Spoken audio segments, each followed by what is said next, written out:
खोलिला शिखरचंडी पीठ 6 दिन पर शिखरचंडी फेरिले दुईटी जाक दंता हाथी। आज भोरु भरतपुर जंगल को फेरी हाथी दुईटी।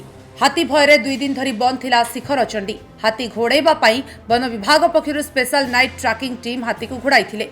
दुईटी हाथी फेरिबा परे पुणी चलचंचल होईछि शिखरचंडी पहाड़। जमिछि भोजीर आसर। पर्यटन ऋतु सह नुआ वर्ष पई एबे शिखरचंडी रे लोकंक भिड़ जमुछि। किंतु हाथी भयरे कोनोसी अघटन एडाइबा पई 2 दिन तले शिखरचंडी बंद करा जायथिला। आज पुणी खोलिछि पहाड़। 11टा राति 11टा ताको आमे लोकेट करथिलो। 11टा लोकेट कला परे ताको आमे घोड़िया ପାଇଁ चेष्टा करथिलो। ताको आउ घोड़िया से तळ साइड को पळै आसला। 12टा पका पके हमरो से पत्थर गाडिया रोड से क्रॉस करके से गणेश बिहार साइड को से आसीथिला।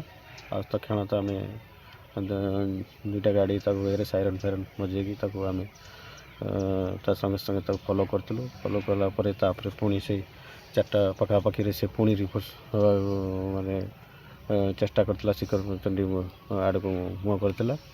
ताको पुणी बैक साइड रे आमे ताको पुणी घोड़िया को चेष्टा करथिलो एवं भोर 5टा पखापाखि रे हमर भरतपुर जंगल को से